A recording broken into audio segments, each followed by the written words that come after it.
Excellent Père de grâce, merci ce matin. Merci pour ta fidélité. Merci pour ton grand amour. Merci pour tous tes bienfaits. Nous te sommes reconnaissants. Nous te louons. Nous te bénissons pour ta fidélité. Parce que tu es le Dieu fidèle. En toi, il n'y a aucune ombre de variation.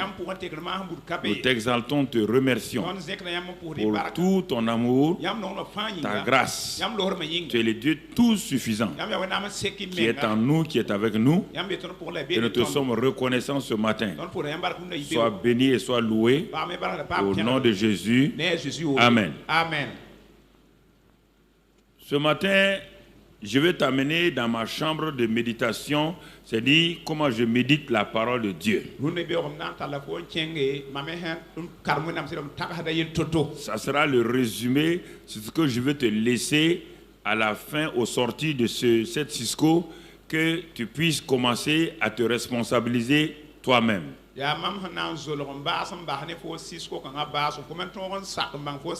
le titre du message, comment méditer la parole de Dieu. Comment méditer la parole de Dieu. C'est son titre comme cela. Alors, nous allons, suis-moi. Et d'abord, Jésus a dit, suis-moi. Moi, je te dis ce matin, comme je suis Jésus, je le suis. Alors, suis-moi dans mon temps de méditation. Et un homme devrait succéder à un homme de Dieu. Son nom s'appelle Josué. Dieu, sachant que cet homme-là a suivi ce grand homme de Dieu, mais qu'il devait fonctionner par lui-même, qu'il devait maintenant, par sa propre vie, avoir la victoire. Dieu lui donne un conseil. Et c'est ce conseil que je vais te donner ce matin. Alors, si tu as ta Bible, tu l'ouvres avec moi. Si tu n'as pas ta Bible, tu écris au fur et à mesure les versets et on y va. Donc, tu resteras là et on va aller. Donc, Dieu lui dit, il dit Josué. Moïse n'est pas un grand homme de Dieu. Le secret de Moïse, il a appris à se tenir dans ma présence et à méditer la parole orale que je lui donnais.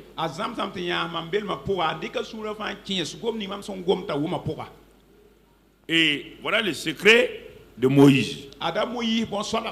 Alors, comme tu dois lui succéder, tu fais partie de la nouvelle génération.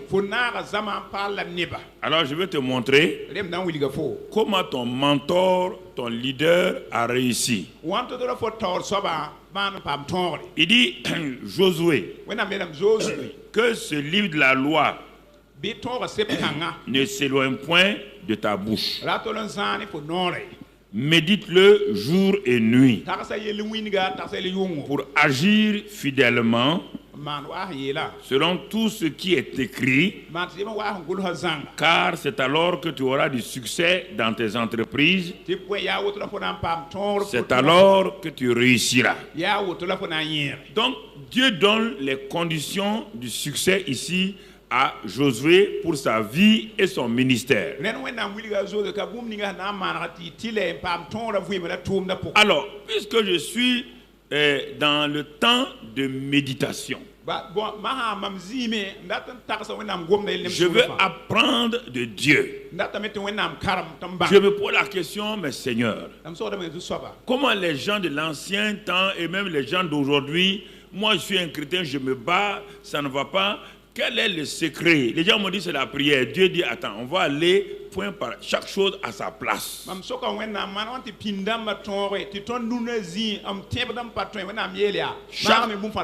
Chaque chose ayant sa place commence par le commencement.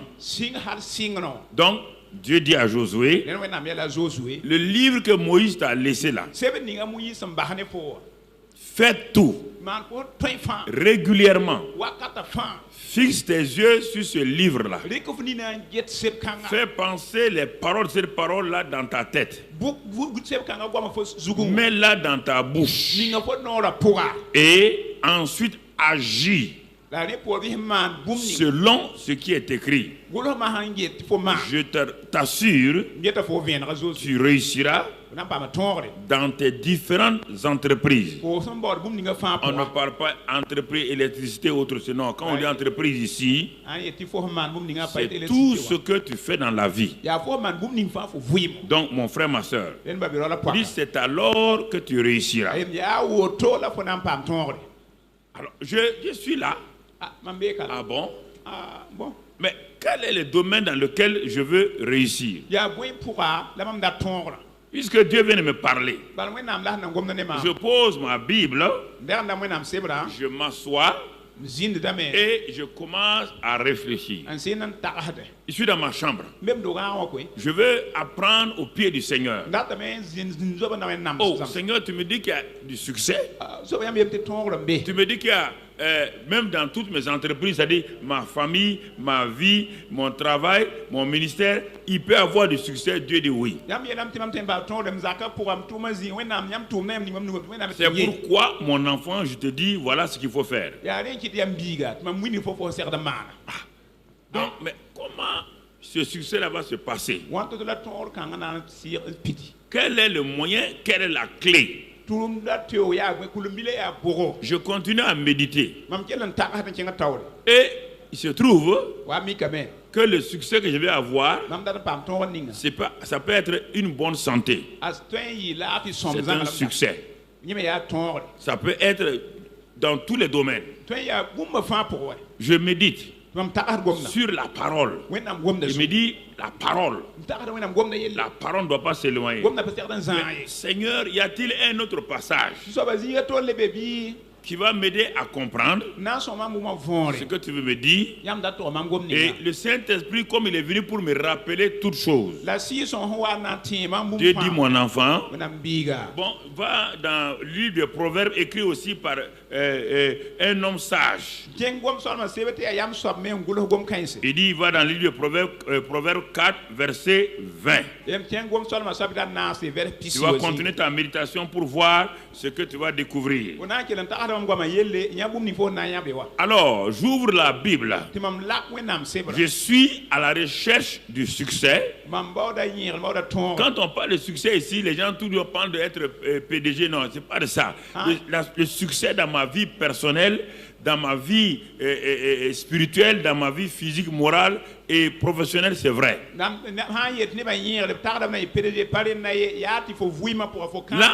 le Seigneur vient et comme il s'est adressé à Josué, il va s'adresser à moi. Il dit, mon fils. Ah, je suis enfant de Dieu, donc je dis, ah, Dieu me parle cette fois-ci. Par l'autre côté, on dirait qu'il parlait à Josué. Et comme je ne suis pas Josué, je peux avoir des doutes. Mais ici, il me dit, mon fils. Effectivement, je dis que je suis enfant de Dieu. Donc, je suis fils et fille de Dieu. Ah, qu'est-ce qu'il veut me dire? Maintenant, mon attention est bien attirée. On dit Josué. Je ne suis pas Josué. On me dit maintenant, mon fils. Ça au moins, je suis enfant de Dieu. Qu'est-ce que mon père veut me dire? Qu'est-ce que mon père veut m'enseigner? Il dit, mon fils, sois attentif à mes paroles. Ah, c'est plus précis qu'avec Josué. Il a dit que la parole ne se loin pas de tes bouches. Dieu me dit, sois attentif. Attentif, attention. Donc ça veut dire, fixe tes pensées. Scelle tes pensées. Que tes pensées maintenant commence à se fixer sur ce que tu vas lire. Sois attentif à mes paroles. Ça, c'est un premier moyen. Et deuxièmement, quand tu vas devant un homme de Dieu et tu sais que l'homme de Dieu a la parole, il dit en ce moment-là, prête l'oreille à mes discours que je mets dans la bouche de cet homme de Dieu. Dieu est en train de m'aider, d'amplifier et d'approfondir ma méditation. Donc, prêtez attention. Et maintenant, je prête mes oreilles au discours. Dieu me dit, est-ce que tu as vu le verbe que j'ai utilisé? Quel verbe j'ai utilisé? Il dit prêter. Et qu'est-ce qu'un prêt? C'est quelque chose qui t'appartient et que tu prends pour donner à quelqu'un pour un temps. Dieu me dit que si je vais avancer, au moment où j'arrive dans la salle où l'homme de Dieu prêche, Dieu dit à ce moment-là, ne laisse pas quelqu'un d'autre te parler, prête-moi tes oreilles, prête-moi. C'est-à-dire que donne-moi tes oreilles, donne tes oreilles à ma parole. Ah bon? Mon attention. Si quelqu'un m'appelle, je ne prête pas mon oreille à cette personne-là. Si quelqu'un m'invite, je refuse son invitation. Si quelqu'un veut murmurer à mon oreille, je dis mon ami, j'ai prêté mes oreilles déjà à Dieu et à sa parole. Ne viens pas me distraire, ne viens pas me créer des difficultés. Je suis en train de méditer, je veux savoir, je veux réussir. Et il me dit, quand tu as fait ça, fais attention à tes yeux. Que mes discours ne s'éloignent pas de tes yeux. Là, je ne suis plus devant un pasteur. Dieu dit attention. Il se peut que tu veux le succès qu'on appelle bonne santé. Mais toi, tu es tout le temps en train de regarder ton corps. Tu es en train de regarder tes résultats médicaux. Dieu dit fais attention. Si tu regardes tes résultats médicaux là, les résultats médicaux ne font que dire ce qui est dans ton corps et ça ne te guérit pas. Ça ne t'apporte pas une guérison. Ça te montre un fait physique. Il dit en ce moment-là, détourne tes yeux de ces résultats. Détourne tes yeux de tes symptômes. Fixe-les sur la parole. Cherche, tu vas voir, il dit, mais où je vais trouver cette parole? Dieu dit, mon fils, continue à méditer, continue à lire. Ne laisse pas qu'un téléphone vienne te divertir. Dès que tu prends le téléphone, moi je coupe la relation avec toi. Quand tu vas revenir pour écouter, je ne te parle plus. C'est pourquoi ferme ton téléphone et mets-le au loin. Si au moment où tu médites, toi tu réponds à un coup de fil, le Saint-Esprit interrompt la relation. Et ce n'est pas fini. Et il me dit, quand tu fais ça, vous voyez bien la pensée, les oreilles, les yeux sont des portes qui vont te donner accès à la parole quelque part. Sont des entonnoirs. Résultat, garde-les dans le fond de ton cœur. Tu as entendu de l'extérieur, tu vas aller emmagasiner à l'intérieur. Et ton cœur devient un grenier. Et comment veux-tu qu'un cœur qui est rempli de paroles ne soit un cœur stérile? Il dit, voici le résultat maintenant. Conclusion, quand tu as été attentif, quand tu as prêté l'oreille à la parole de Dieu, quand tes yeux ont été fixés sur la parole, et mon frère, quand tu les gardes dans ton cœur, le Seigneur te dit, car c'est la vie pour ceux qui les trouvent. Et ensuite, c'est la santé pour tout leur corps. Et voilà mon succès déjà devant moi. Donc avec ça déjà, mon cœur est rassuré. Je commence à voir, mais je vous pose la question. Tu ne connais pas ça. Tu te jettes, tu te mets à prier. Tu vas prier quoi? Je te pose la question. Vous me dites que je suis contre la prière là. Tu vas prier quoi? Tu vas prier tes propres prières. Tu vas prier tes besoins. On ne prie pas ses besoins. On prie la parole de Dieu. Tu vas prier quoi? Ah Seigneur, tu vois, je suis malade. Je suis malade. Guéris-moi. Alléluia. Ça ne guérit pas quelqu'un. Dieu dit, mais quelle est la parole? Dans ton cœur là, c'est la peur, l'incrédulité, c'est le doute. Donne-moi une parole. Là, je m'assois. Mais Seigneur, je comprends pourquoi maintenant, malgré tous ces temps de prière et de cris là, ça ne va pas. Dieu dit, j'ai ma méthodologie. Et ma méthodologie, la voilà. Il dit, les hommes ont leur méthode, moi aussi j'ai mes méthodes. Et de même que tu obéis aux méthodes des hommes, tu ne veux pas écouter mes méthodes. Ça va être difficile pour toi. Ça va être très difficile pour toi. Mon frère, ma soeur, est-ce que tu vois? Ah, maintenant, il dit, garde ton cœur maintenant plus que toute autre chose. Maintenant, ça c'est pour quand tu as le succès, là, si tu veux garder le succès, il dit, garde ton cœur plus que toute autre chose. Parce que là où il y a un coffre-fort de trésors, tout le monde verse ce coffre-fort. Mais un homme qui se promène avec 100 francs dans sa poche va aller n'importe où. Mais un homme qui transporte dans sa poche 20 millions ne va pas aller n'importe quoi. Et quiconque s'approche de lui, il fait attention.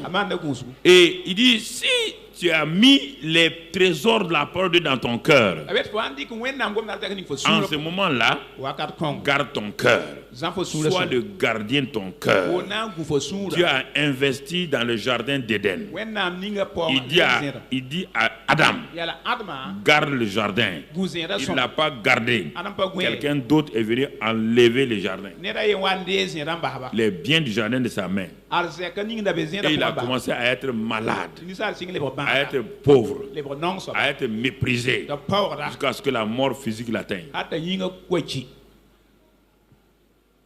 C'est pas fini? Il dit, car de lui viennent les sources de la vie. Et car de ta bouche la fausseté. Tout ça, c'est pour garder le trésor maintenant. Tu as été guéri. Dieu dit, si tu veux garder la guérison, garde ton cœur. Fais attention à ta bouche.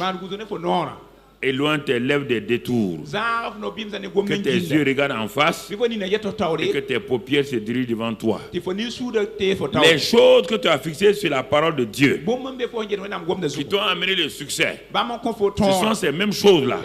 Si tu ne les gardes pas, qui vont enlever le succès de ta main. Un homme de Dieu, c'est un cuisinier. Dieu lui donne la nourriture au temps convenable pour donner. Mais un homme de Dieu ne peut pas nourrir quelqu'un. C'est toi qui dois manger. Il te donne les ingrédients. Et c'est toi qui dois faire ta sauce. La sauce qui convient à ton corps. Les gens croient qu'un homme de Dieu a une puissance, une sagesse par lui-même, et qu'il suffit de poser les mains ici, de poser les mains ici, tout va réussir. Tout homme de Dieu est dans un combat perpétuel. Tout homme de Dieu chaque jour combat le bon combat de la foi. Il n'y a pas un homme de Dieu qui s'élève. Ne vous laissez pas flatter. Quand vous regardez la télévision, il n'y a aucun homme de Dieu aujourd'hui sur la terre là. Donnez le nom et tous combattent. Ils ont des problèmes familiaux, ils ont des problèmes de santé, ils ont des problèmes de persécution, tous sans exception. Il n'y a pas un seul, les plus grands, y compris les petits. C'est pourquoi fixe les yeux sur la parole. Tu n'as pas besoin de copier quelqu'un. Prends chez chacun des hommes de Dieu ce qui est bon et colle ça à la parole. Regarde la parole, vis dans la parole et tu auras ton propre succès qui n'a rien à voir avec le succès d'un homme de Dieu. Alors, je vous dis ces choses-là, je suis homme de Dieu, je ne vais pas vous tromper, je ne suis pas en train de me diminuer. Non, je suis en train de dire la vérité. Tu ne veux pas. Tu te penses qu'il y a un homme de Dieu parfait quelque part qui peut tout faire, il va te séduire. Ok. Je suis en train de méditer. Donc j'ai lu ces deux passages-là. Moi je croyais, quand j'ai écouté les gens, je croyais que bon, quand on devient chrétien seulement, le succès là, il suffit d'aller prier 2 jours ici, 3 jours ici, dire à Dieu, je veux devenir directeur général. Si je prie seulement, ça va se passer. Dieu dit, bon, ça fait 3 ans que tu pries. Est-ce que tu as été même chef de service? Non. Alors, donc ça veut dire que ça ne marche pas. Ce n'est pas ma méthode. Ça, c'est la méthode des hommes. Ah bon, on a dit que si je donne une offrande à un homme de Dieu, avec ça seulement je serai ministre. Ok, donne-lui offrande. Donne-lui offrande. Et tu seras de plus en plus pauvre si Dieu ne t'a pas inspiré. Ou bien tu peux donner une offrande de reconnaissance et d'honneur. Là, tu ne t'attends pas à quelque chose. Tu donnes une offrande d'amour, une offrande d'honneur. Il n'y a pas de problème. Dieu accepte ça. Mais ne crois pas dans ta tête que si je donne ça là, Dieu doit me donner ça. Dieu ne sera pas d'accord. Puisqu'il connaît ta motivation. Donc, je suis en train de méditer. Ah, Seigneur. Donc, ce n'est pas 1 plus 1 égale 2. Alors, mais tout ça là, j'ai lu tout ça là. Mais comment je vais faire? Dieu me dit, mon fils, tu veux la victoire. Tu as lu tout ça là. Tu veux la victoire. Je vais t'amener. Et il te dit, va dans 1 Jean 5. 1 Jean 5. Et je vais te montrer maintenant comment tu vas entrer dans ce qui est actif. J'ai médité les grandes méthodes donc de succès. Voilà. Dans 1 Jean 5, verset 4. J'arrive là-bas. Je suis dans mon temps de méditation. Mon frère, dans ce temps de méditation. Et je lis là-bas, il dit parce que tout ce qui est né de Dieu triomphe du monde. Je m'arrête. Je réfléchis. Seigneur, tu dis Josué, pour réussir, doit faire ça, ça, ça. Et tu me dis mon fils, ma fille, pour réussir aussi, pour recevoir la guérison, pour recevoir la guérison de mon âme, de mon corps, de ma famille, je dois faire ça. Prêtez attention, prêtez l'oreille, mes yeux, dans mon cœur, et j'aurai la victoire. Maintenant, tu me montres le moyen. Quel est le moyen? Il me dit, il me rappelle encore, comme tu es mon fils, ce sont les fils qui triomphent. Tout ce qui est né de Dieu triomphe du monde. Donc, qu'est-ce que tu me dis, Seigneur? Je te dis, malgré les méthodes que je te montre là, il y a un monde qui s'oppose à toi. Le monde ne te laissera pas gagner comme ça. Ah, donc il y a un obstacle. Elle me dit, oui. L'obstacle s'appelle qui? Il dit, c'est pas Satan lui-même.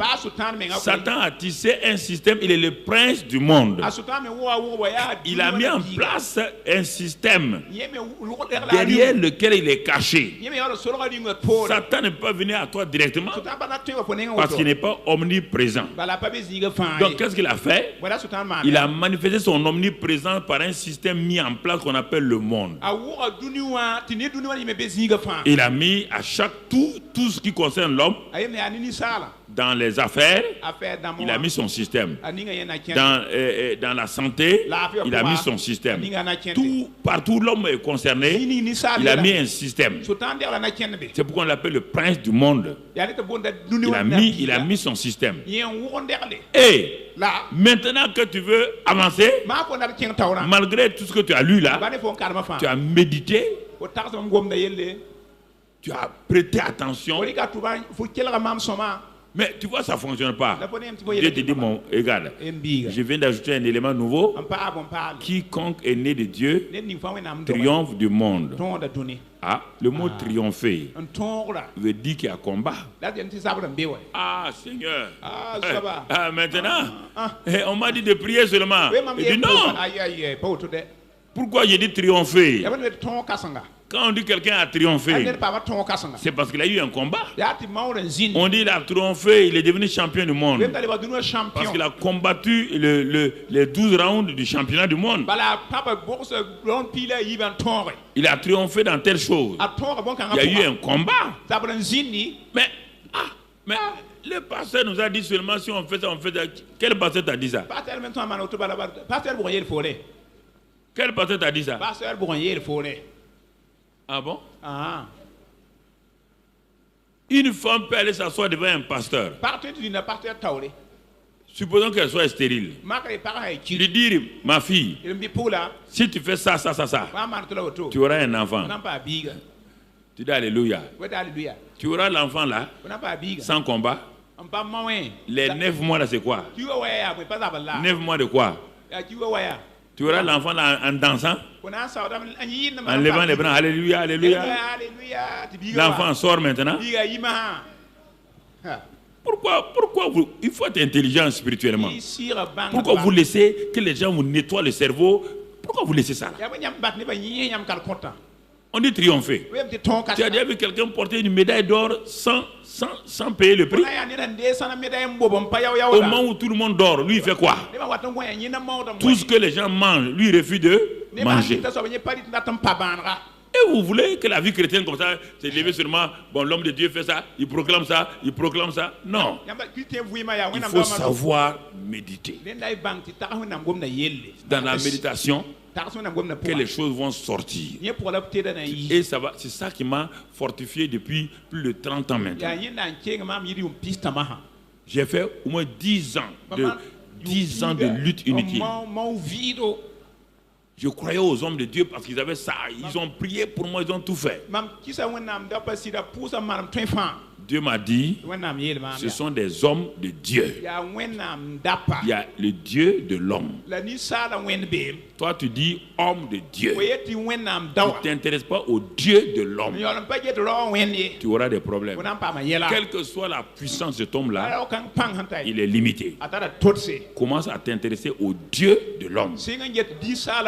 Comment je vais m'intéresser au Dieu de l'homme? Le Dieu de l'homme a donné un livre où il dit il a tout décrit. Où il a tout inscrit. Mon frère, ma soeur. Il a tout inscrit là-bas. Il a tout dit là-bas. Alors, en ce moment-là, je regarde ici. Ah, donc je vais triompher du monde.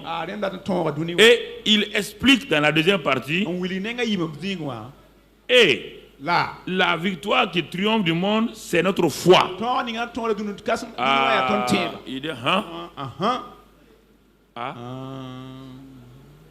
Donc, je suis en train de voir maintenant le moyen que Dieu me donne pour triompher. Pourquoi? Donc, méditer la parole, l'écouter là. Et tout cela, pour réussir là, c'est la foi. Pourquoi la foi? Parce que je vais méditer, ce que je vais écouter là, c'est ça qui produit la foi. La foi vient de ce qu'on entend. Et ce qu'on entend vient de la parole. Donc ça veut dire, ce que j'ai médité, ce que j'ai écouté, ce que j'ai regardé, tout ça réuni va produire la foi. C'est cette foi-là, quand elle est manifestée, elle me donne de triompher du monde. Je commence à voir la joie. Seigneur, je commence à comprendre. Je commence à découvrir que c'est le chemin comme ça que je n'avais pas découvert. Mais Seigneur, j'ai souffert. On m'a dit de faire ça. On m'a dit de faire ça. On m'a dit de faire ça. Regardez, c'est la même chose avec quand quelqu'un est malade au village. On dit d'aller chez tel magicien, chez tel féticheur. Il fait 10 féticheurs. Et même dans la médecine, va voir tes spécialistes. Il a fait 12, 15 spécialistes. Il n'y a pas. Il faut t'asseoir pour savoir ce qui se passe. Tant qu'on n'a pas découvert la source de ton problème là, on ne peut pas te soigner. C'est ça. Donc j'arrive à la clé. On dit mais pour triompher c'est la foi. Mais j'ai cru que tu allais dire 40 jours de prière. Il dit non. Même quand tu vas prier là, c'est la prière de quoi? Prière de là. Donc c'est pas la prière. Même là encore c'est la prière de là. Il faut avoir la parole de là. Il faut l'acte de foi. Donc tout est lié à quoi? À la foi. Maintenant que j'ai médité une semaine tout ça là, la prochaine semaine, je ne veux pas méditer autre chose. Je vais maintenant voir qu'est-ce que la foi. Je suis un étudiant personnel avec la parole de Dieu et mon professeur le Saint-Esprit.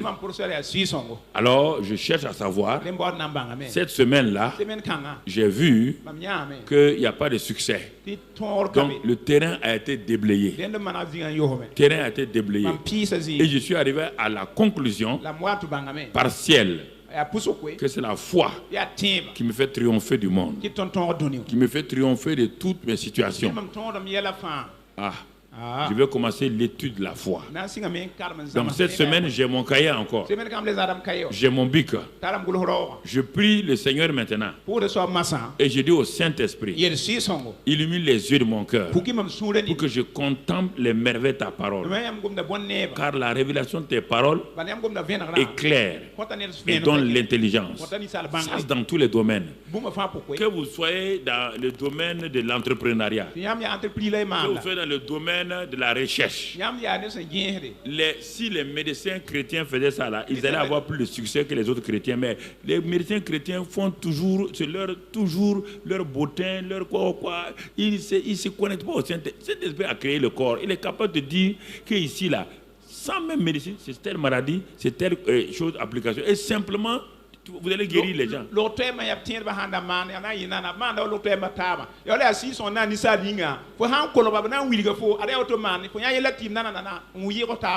Toujours, il faut tâter les seins des femmes. Que c'est quoi, mammographie, pantographie, tous les jours. Même système. Une chrétienne qui est médecin, qui est gynécologue, doit s'asseoir. Seigneur, c'est pas en tâtant les seins. Tous les jours tâter. Il y a 100 ans, il y avait mammographie. Est-ce que les femmes avaient cancer des seins? Alors, d'où vient le cancer des seins? Va chercher à savoir. Va découvrir dans leur comportement, dans le stress, dans la nourriture, dans ce qu'ils ne veulent pas pardonner, elle ne veut pas pardonner. Et tout ça, ça montre. Un médecin doit attraper une femme à qui elle a fait la mammographie, la soirée maintenant chrétienne. Ma soeur, tu n'as pas de cancer. Mais je te dis en réalité, le cancer est une maladie que personne ne connaît sa source. Mais ce que nous avons découvert, c'est que ça peut venir du stress. Ça peut venir de ton comportement. Ça peut venir de ça. Si tu veux éviter ça, voilà comment tu dois vivre. L'hygiène de nourriture. L'hygiène de comportement et attitude vis-à-vis des gens.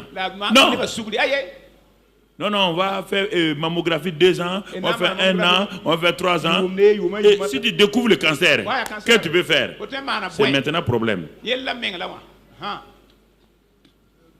Non, je vous dis la vérité.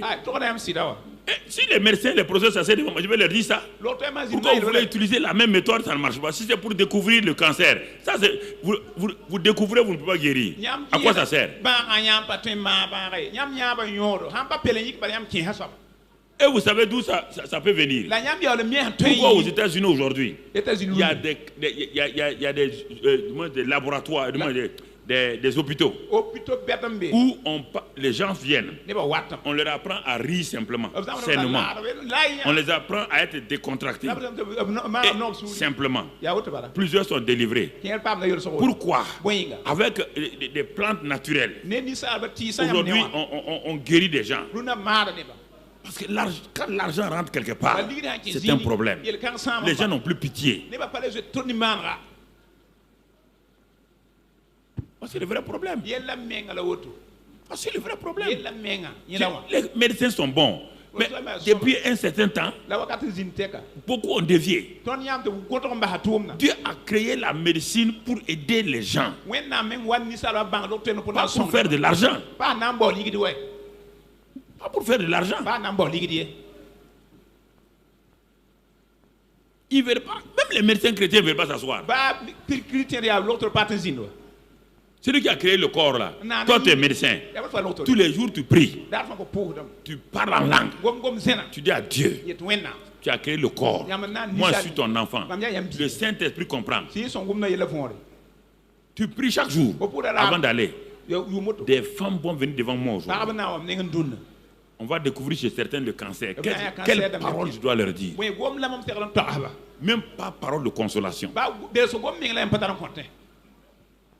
C'est pas normal. C'est pas normal. Les gens m'écoutent, ils m'écoutent en ville. S'ils peuvent me dire le contraire, donc on veut me dire le contraire.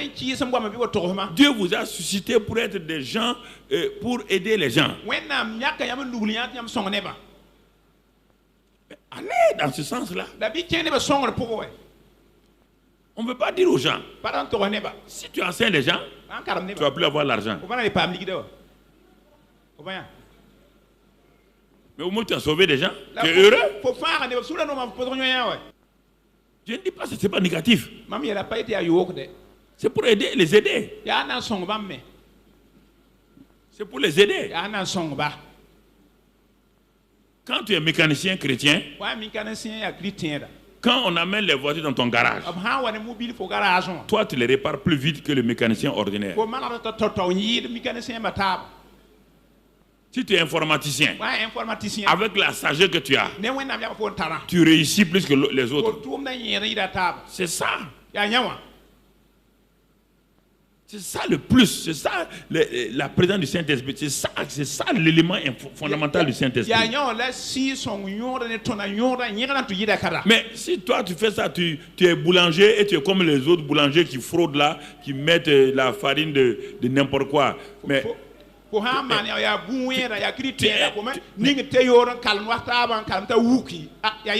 non. Parce que le christianisme, tout le monde vient chercher son bénéfice dans le christianisme aujourd'hui.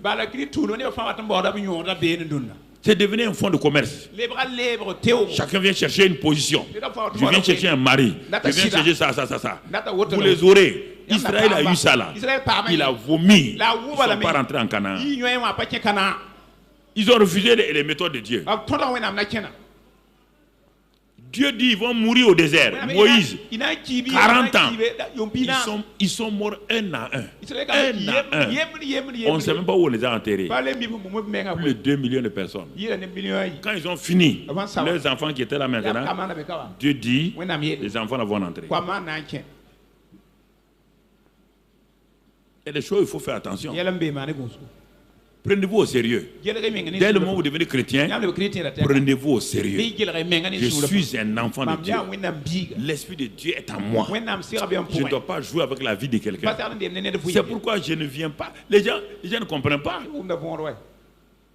Je passe mon temps dans la maison. Pourquoi je ne sors pas pour chercher les plaisirs? Pourquoi je ne parle pas? On m'invite partout. Pourquoi je ne parle pas? Parce que les chrétiens sont tellement importants pour moi que dès le moment où Dieu m'a appelé, je dois tout faire selon ma capacité et selon mon temps pour leur donner la meilleure des nourritures spirituelles que Dieu veut que je leur donne.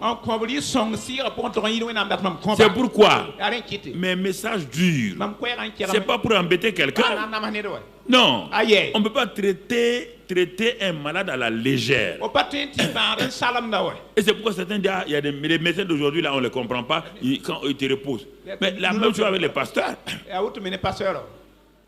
Mon rôle est de t'aider.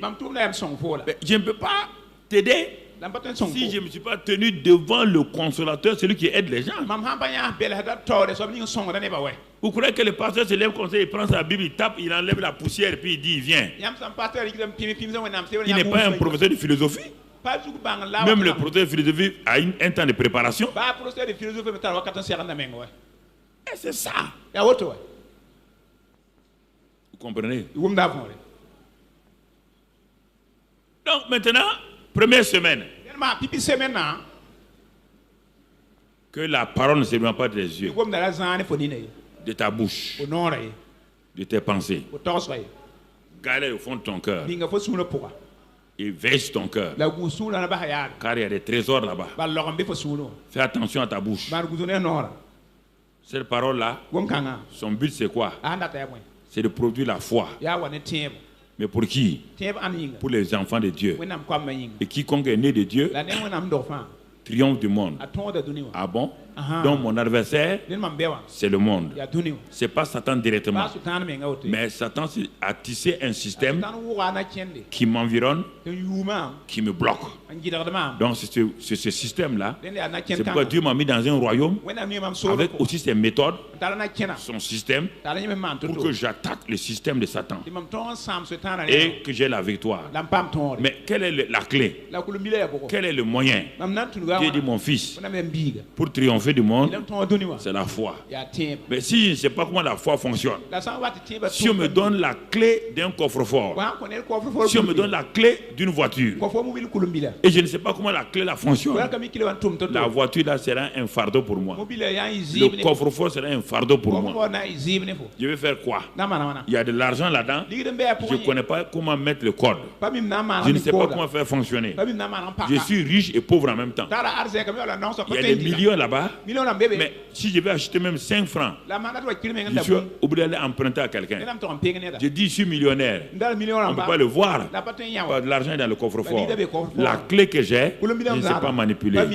Ici, il y a tous les trésors de Dieu. Mais pour les extraire, il y a l'or, il y a tout. Mais on ne peut pas extraire l'or sans des machines. C'est pourquoi, frères et sœurs, ne courez pas à gauche, à droite. Cherchez à savoir.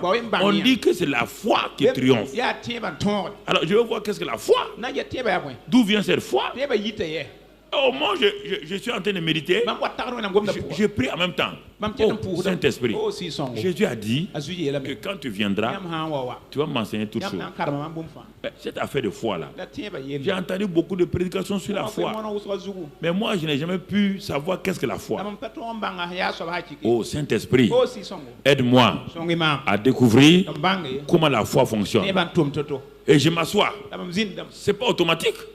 Je suis assis dans mon fauteuil. Je ferme les yeux. J'attrape ma tête. Je parle en langue. J'attends. À un moment donné, le Saint-Esprit me dit, si tu veux savoir comment travaille la foi, il faut aller à un homme qu'on appelle le père de la foi. Ah bon? Il y a un père de la foi? Dieu me dit oui. Ah, moi je ne savais pas. D'où le père de la foi là vient? Et qui il s'appelle? Tu ne connais pas? Il s'appelle Abraham. Ah bon? Et d'où il venait? Dieu dit, va dans Josué 24. Josué 24. Je vais t'enseigner quelque chose. Josué. Ah, c'est où? Les livres de Josué, c'est où? Prends ta Bible et regarde. Regarde. À la première page là. Josué. Voilà, j'ai trouvé. Ok, tu as vu la page? Va là-bas. C'est comme ça qu'on étudie la Bible. Hein? Josué 24. Ah. Bon, qu'est-ce qu'il y a écrit là-bas? Josué. Assembla toutes les tribus d'Israël à Sichem. Et il convoqua les anciens d'Israël, ses chefs, ses juges et ses officiers, et il se présentait devant lui. Josué dit à tout le peuple, ainsi parle l'Éternel, le Dieu d'Israël. Vos pères, Térak, père d'Abraham et père de Nacor, habitaient anciennement de l'autre côté du fleuve. Et ils servaient d'autres dieux. Tu dis que le père de la foi. Mais c'était un adorateur d'idole? Dieu dit oui. Il va devenir le père de la foi. Il n'est pas né dans la foi. Il va le devenir. Toi, tu es né pécheur. Tu es devenu enfant de Dieu. Abraham est né adorateur d'idole. Il va devenir père de la foi. Par quel moyen? Il dit, mais c'est ça. C'est ça. Tu veux connaître la foi, non? Parce que je m'en vais derrière pour prendre un païen, un adorateur d'idole, et je vais te montrer qu'il est devenu père de la foi. Tu es en train de prêcher la foi. Ça ne marche pas. Retourne au commencement. Retourne à l'original. Ah bon? Donc les parents d'Abraham, son père Térak, ses ancêtres là, ils adoraient des idoles, d'autres dieux. C'est pas l'Éternel. Non. Qu'est-ce qui s'est passé? Le verset qui suit. Je prie votre père Abraham. Il est notre père. Oui. Quel genre de père? Pas père physique. J'ai pris votre père Abraham. Je l'ai discerné. Je l'ai pris de l'autre côté du fleuve. L'autre côté du fleuve, on adorait qui? Hein? D'autres? Est-ce qu'il y avait l'Éternel là-bas? D'autres dieux. Et je lui fis parcourir tout le pays de Canaan. Je multipliai sa postérité et je lui donnai Isaac, etc. Seigneur. Ah bon? Tu as pris? Tu l'as pris où? Je m'arrête encore. Je suis un étudiant de la Bible. Je ne connais pas. Tu l'as pris où? De l'autre côté du fleuve. Pour l'amener où? Tu dis Canaan. Mais comment ça s'est passé? Comment cette histoire-là? À quel moment tu as parlé à Abraham? Dieu dit tu ne connais pas. Le Saint-Esprit est venu en toi pour te rappeler tout ça. Et dit si tu ne sais pas, cherche même dans ton dictionnaire, dans ta concordance, le mot Abraham. Comment le nom va apparaître la première fois? Si tu ne sais pas chercher la Bible, tu as une concordance, non? Regarde là-dedans. La première fois que le nom Abraham va apparaître. Il dit ah bon? Mais c'est vrai, hein? C'est vrai, hein? J'ouvre ma concordance rapidement. Je cherche Abraham. La première fois que ce nom apparaît, j'arrive. Genèse 1, Genèse 2, Genèse 3, 4, 5, 6, 7, 8, 9, 10. Je ne trouve pas Abraham. Et quand j'arrive à Genèse 11, je trouve Abraham. Il dit bon, ok, j'ouvre Genèse 11. Abraham. Oh, Dieu. Tu es bon, hein? Tu es un bon professeur. Je suis en train d'étudier.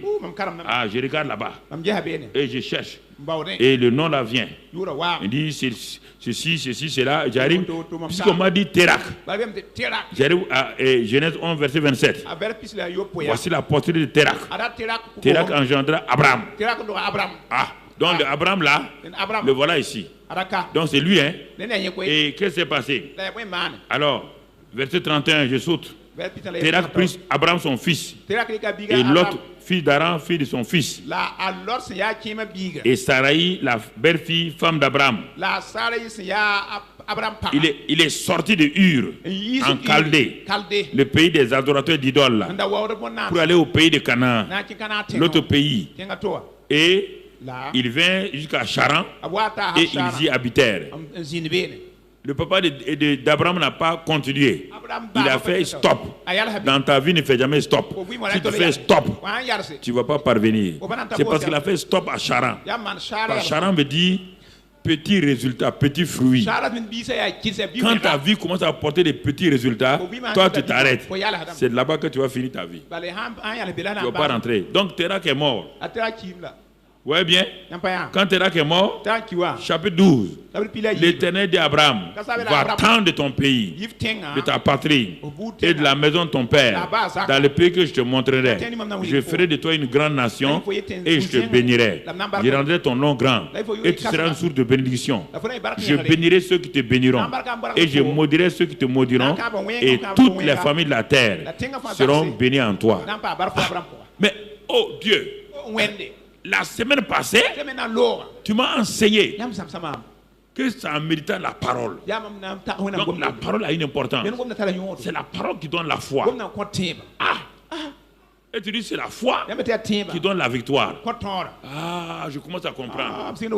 Tu as donc parlé à Abraham. Il dit oui.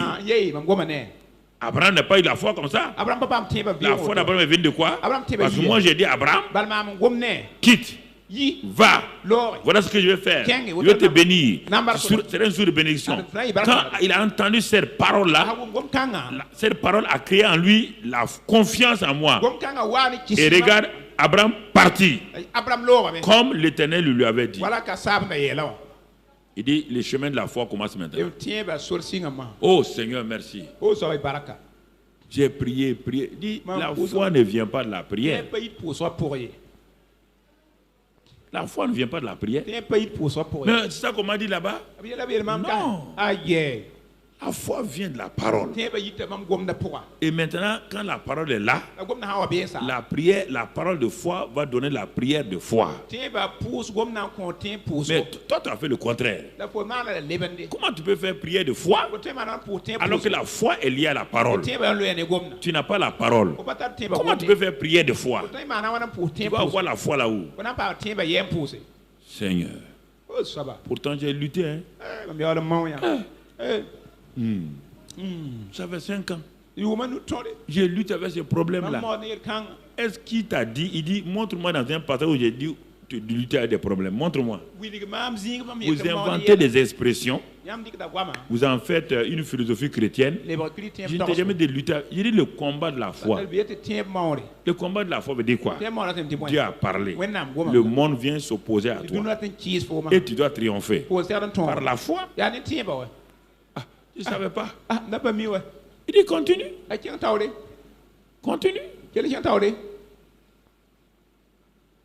Donc tu vois, cette semaine-là, je suis la foi. Bon, je ne suis pas bon, je ne connais pas la Bible.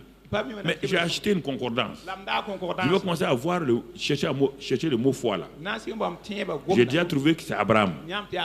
Et Dieu est en train de le faire de lui un père de la foi. Alors, je cherche.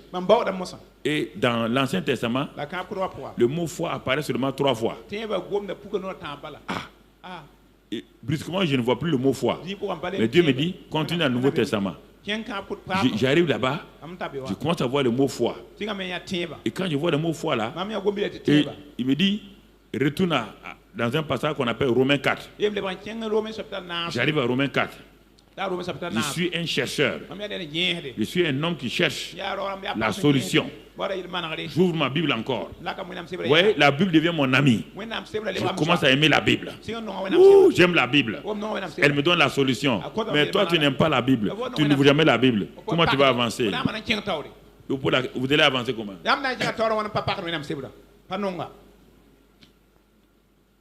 Vous allez avancer comment?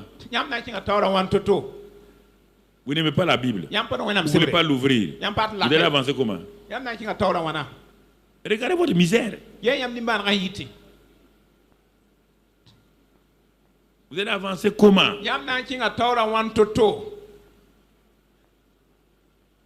Pour devenir ingénieur, tu as ouvert tous les livres d'ingénieur. Pour devenir historien, tous les livres d'histoire ont été enseignés. Pour devenir philosophe, des livres de philosophes ont été donnés.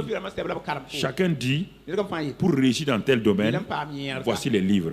Dieu te dit, pour réussir de façon générale, voici mon livre. Toi, tu fermes ce livre et tu cherches la...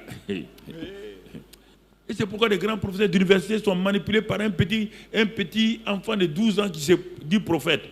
Tu le vois, ils s'en vont s'asseoir devant lui. Qu'est-ce que...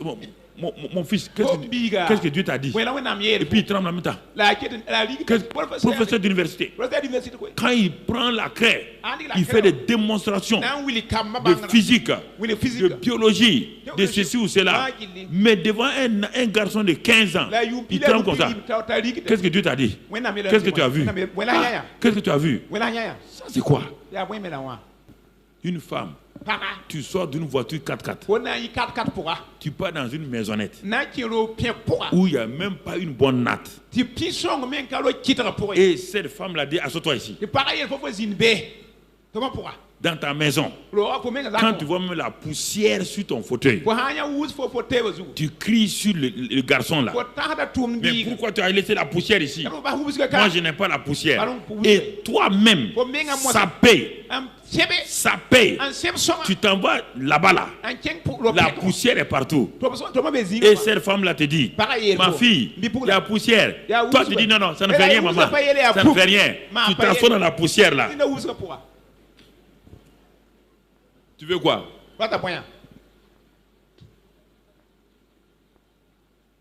Donc, quand tu veux la prophétie, il n'y a plus d'hygiène. Il n'y a plus d'hygiène. Et tu vas enlever ton mouchoir blanc là même, enlever, essuyer. Et dans ta maison, quand tu vois une simple poussière, ton garçon là va souffrir en tes mains. Et tu vas le toucher à ton doigt. Regarde, la poussière. Regarde, la poussière. Tu n'as même pas essuyé aujourd'hui les chaises là.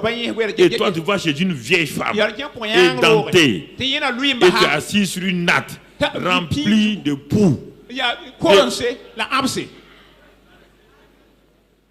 Tu veux entendre quoi?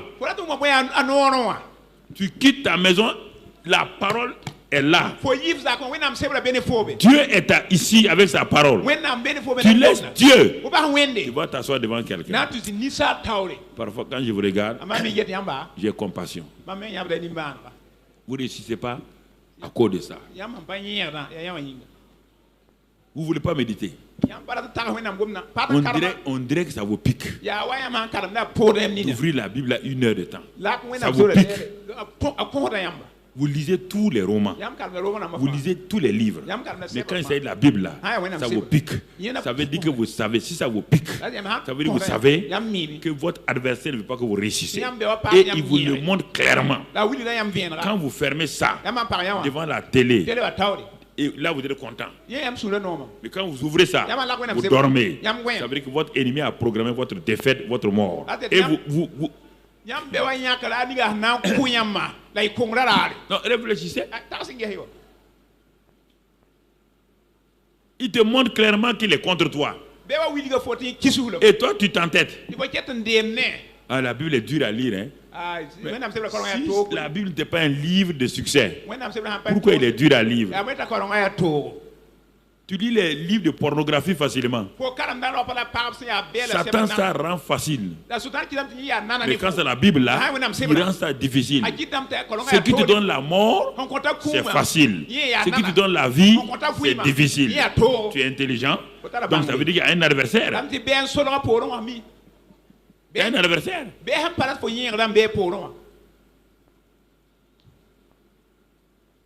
On te donne, on a écrit des livres. Harmonie familiale. Tu laisses les livres de l'harmonie familiale. Tu ne veux pas lire. Tu laisses ça. Toi, tu vas chez une femme qui frappe son mari régulièrement. Et tu t'assois. Elle n'a qu'à prier pour toi. Pour que ton foyer soit réussi. Femme, tu es insensé. Insensé.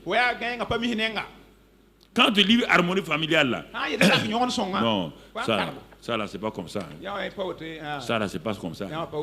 Et tu vas chez une femme qui frappe son mari. Tu sais pas qu'il y a des femmes frappeuses de mari? Il y en a maintenant.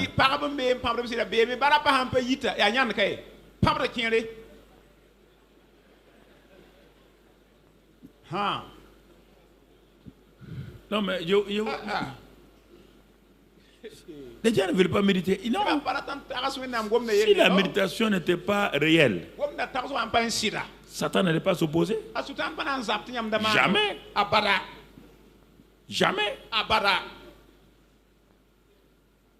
Jamais. Donc je m'en vais dans Romains 4.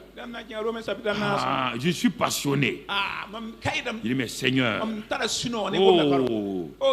je n'ai pas appris ça. Dieu dit, tu commences à aimer la parole. Hein? Oh oui, j'aime. Non, j'aime la parole. Je serre ta parole dans mon cœur. Je serre ta parole dans mon cœur. Et tu commences à chanter tout seul.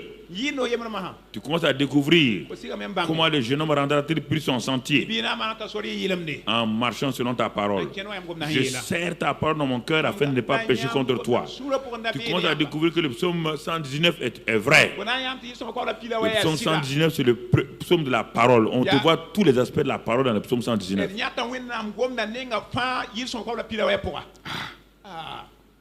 Alors je lis Romains 4, verset 1. Que dirons-nous donc? Qu'Abraham, notre père, est-ce qu'il a obtenu selon la chair? Non. Abraham a été justifié par les œuvres. S'il a été justifié par les œuvres, il a sujet de se glorifier, mais non devant Dieu. Alors, que dit l'Écriture? Abraham crut à Dieu et cela lui fut imputé à justice. Or, à celui qui fait une œuvre, c'est le salaire qu'on lui donne, non comme une grâce, mais comme une chose due. Et à celui qui ne fait point d'œuvre, mais qui croit en celui qui justifie l'impie, sa foi lui est imputée à justice. Ah bon? Donc, les œuvres, salaire. La foi, c'est pas un salaire. Seigneur. Donc je découvre quelque chose. La marque de la foi ne me donne pas un salaire. Non. Alors je continue. Ah bon? Comment alors la justice de la foi a été imputée à Abraham? Verset 10. Comment donc fut-elle imputée à Abraham? Est-ce après ou avant sa circoncision? Il n'était pas encore circoncis. Il était incirconcis. Il était païen. Il était incirconcis. Ce sont les païens. C'est le signe des païens. Donc Abraham était païen. C'est en ce moment que la foi lui a été imputée. Quand Dieu l'a dit de quitter. Et il reçut le signe de la circoncision comme sceau de la justice qu'il avait obtenu par la foi. Pourquoi?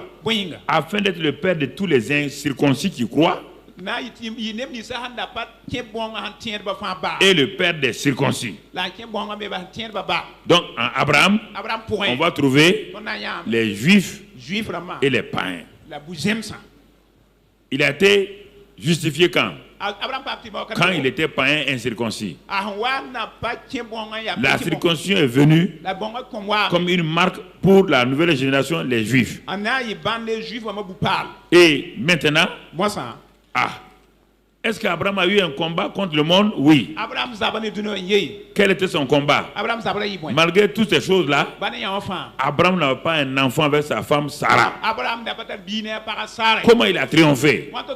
Dieu dit, mon fils, tu es en train de marcher maintenant dans le chemin de succès. Comment a-t-il réussi? Il n'avait pas de pasteur. Il n'avait pas de Bible écrite. Il n'avait pas le Saint-Esprit.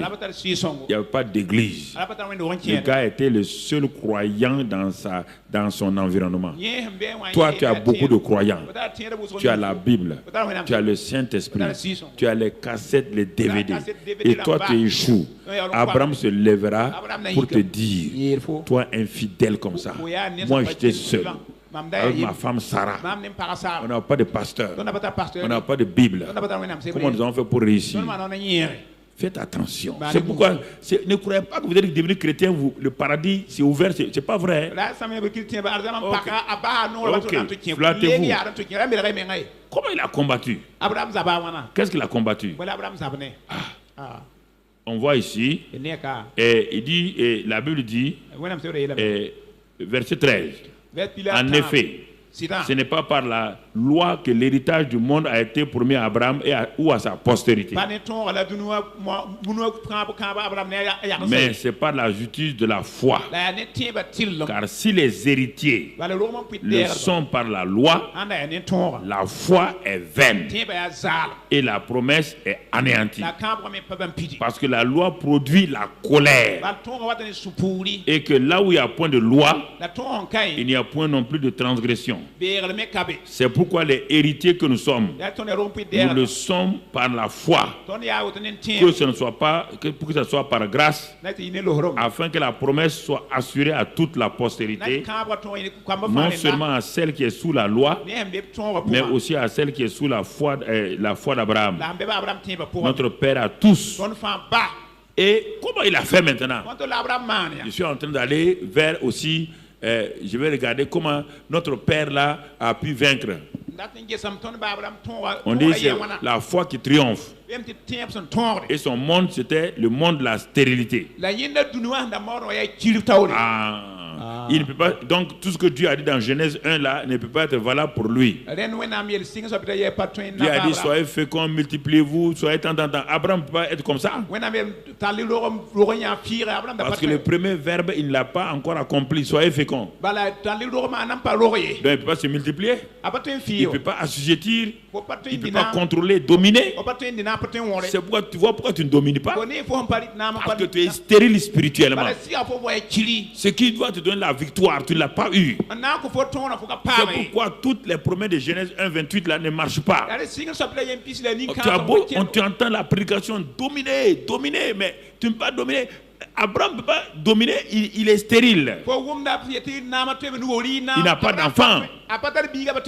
L'ennemi est venu bloquer toutes ses promesses. Bloquer toutes ses promesses.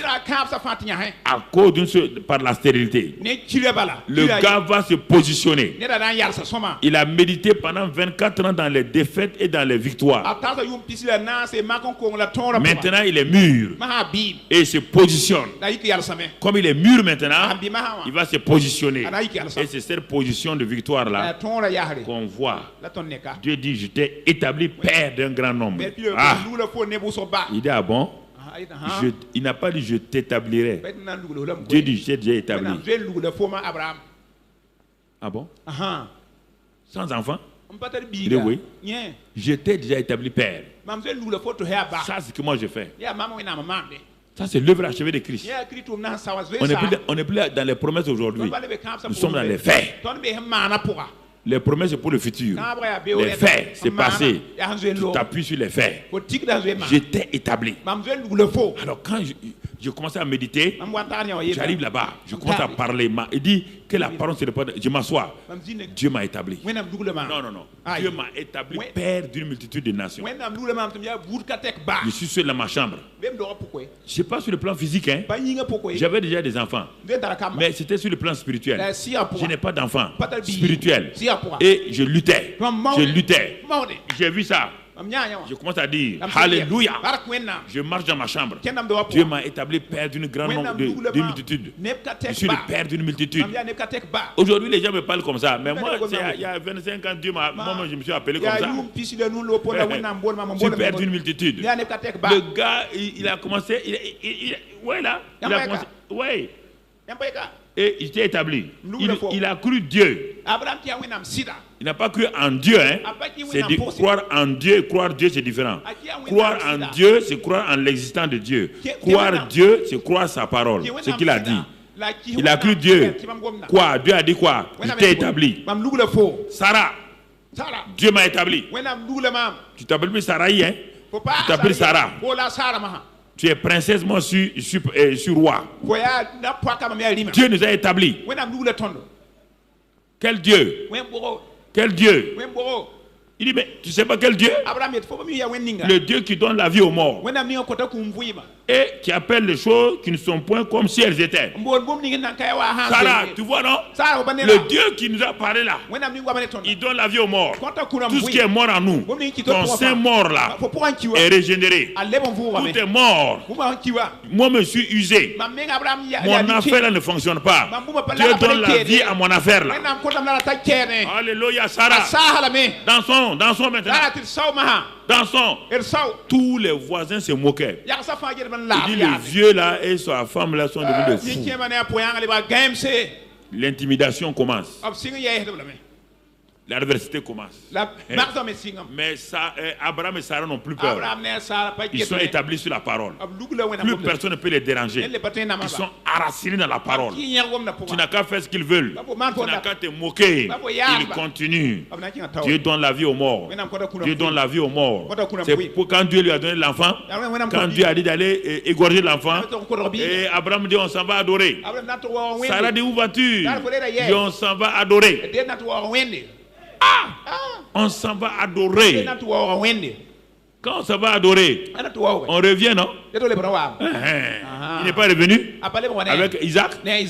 Vous ne voulez pas adorer. Vous ne connaissez pas Dieu. Job était un grand homme saint. Mais il avait entendu parler de Dieu loin. Quand il a traversé les épreuves, il dit maintenant, j'avais entendu, maintenant mes yeux t'ont vu. On peut être chrétien longtemps sans connaître Dieu. On a entendu parler de lui parce que les pasteurs ont prêché. Le pasteur a dit, mais tu ne le connais pas. Tu ne le connais pas. C'est ça. Il faut le connaître par l'expérience personnelle. Tu as vu?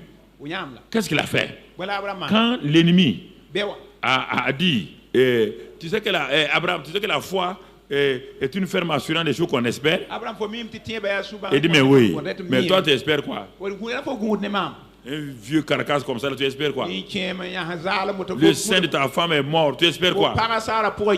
Tu peux espérer quoi naturellement? La médecine a dit qu'il n'y a pas d'espérance.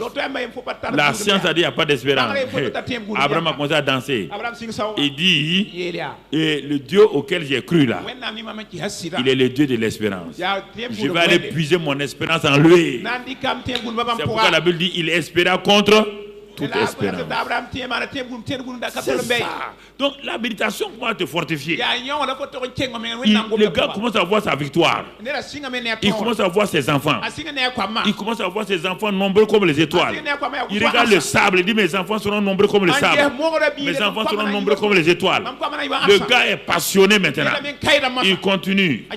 Et ensuite mon frère, et il dit sans faiblir dans la foi, il ne considéra point que son corps était déjà usé. Puisqu'il avait près de 100 ans et que Sarah n'était plus en état, il n'a pas considéré. Il n'a pas comptabilisé. Il n'a pas ouvert un compte de perte. Au ciel, Dieu a ouvert un compte et Dieu l'a crédité. Père d'une multitude de nations. Si Dieu dit au ciel que tu es père d'une multitude, Et toi, tu ouvres un compte de perte et profit sur la terre. Tu débites ce compte-là. Tu as des problèmes. Mon frère, l'imputation comptable est là. L'imputation comptable. Il a dit les écritures qui sont passées au ciel. J'en fais mienne sur la terre. Il a passé les écritures. Et il dit, il ne considéra pas. Il a mis fin au compte de perte. Mon frère, ma soeur, il n'a pas considéré. Les gens disent Abraham, ne sois pas insensé. Regarde. Il ne regarde pas. Il regarde la parole. Écoute. Il dit je n'écoute pas. J'écoute la parole. Constate. Je ne constate rien. Je constate la parole. Regarde. Regarde. Non. Regardez, frère. Et qu'est-ce qu'il a fait? Et il ne douta point par incrédulité. Et il fut fortifié, donnant gloire à Dieu. Il a commencé à composer des chants. Commencé à composer des chants. À louer Dieu. Il n'a rien vu encore. On n'a pas de devoir d'abord. Toi, tu veux voir. On t'a dit qu'Abraham a prié, jeûné. Non. Il a quitté cette étape-là. Le combat de la foi, il n'y a plus de jeûne et prière. Hein. Ce que je vous ai dit hier soir. Renverser les murailles. Parler. Repousser l'ennemi. Résister à Satan. Proclamer qui vous êtes. Prenez possession. Dire à Satan d'ôter sa main sur vos affaires. Briser le pouvoir. Et simplement louer le Seigneur. Glorifier le Seigneur. Parce qu'il a dit, la chose s'accomplit. Vous êtes père. Il vous a établi ici. Il vous a... Quand j'ai commencé à méditer comme ça, la Bible est devenue mon livre de chevet. C'est devenu mon livre de chevet. La Bible est couchée à côté de moi. Tout le temps, ma Bible est posée. Tout le temps, elle est posée à côté de moi sur mon livre. Je ne pose jamais ma Bible sur la table. Jamais. Je dors avec ça. Je me réveille avec ça. Tu comprends? Voilà ce que je voulais te dire ce matin, avant que tu ne partes. Si tu ne fais pas comme ça, là, tu peux te faire aller à Washington prier. Tu vas venir trouver ici, rien n'a changé. Tu vas faire tous les groupes de prière. Si tu ne médites pas toi-même, mon ami, même si tu vas au restaurant, le meilleur restaurant du monde, si tu refuses de manger, tu vas sortir affamé. Donc ce que je vous ai dit ce matin, c'est comment méditer la parole de Dieu. C'est ce que j'ai fait quand j'étais jeune. Je n'avais pas de mentor, je n'avais pas de père spirituel, personne. Je suis décidé à faire ça. Si tu prends la décision ce matin, il n'y a pas de problème. Mon frère, aujourd'hui, toi, tu m'appelles père. Moi, je n'ai pas de père. J'avais des pasteurs. Et même, ils ne savent pas comment faire. Donc, je me suis assis au pied du Père Céleste. Et le Saint-Esprit qui est en moi, Jésus a dit, quand il va venir, il va vous rappeler tout. Il va vous enseigner tout. Il va témoigner de moi. Il va convaincre le monde. Il va vous conduire dans la vérité. Il prendra ce qui est à moi et vous l'annoncera. Il montrera les choses à venir. Il me glorifiera. Quand j'ai vu ces 7 choses dans Jean 14, Jean 15, Jean 16, j'ai dit, plus jamais dans ma vie, je vais échouer. J'aurai des problèmes. Je n'ai pas dit, je peux tituber. Sur la route du succès, on peut tituber. Dans le championnat du monde, on peut te gagner sur 3 rounds. Mais le dernier round, tu mets ton adversaire KO. Malgré les 3 défaites, c'est toi qui es champion du monde. Satan peut te faire tituber, te faire tomber. Tu te lèves, tu t'arrêtes. Tu as dit, Satan, écoute-moi, regarde-moi, j'ai la victoire. Car je suis plus que vainqueur en Christ Jésus. J'ai triomphé du monde.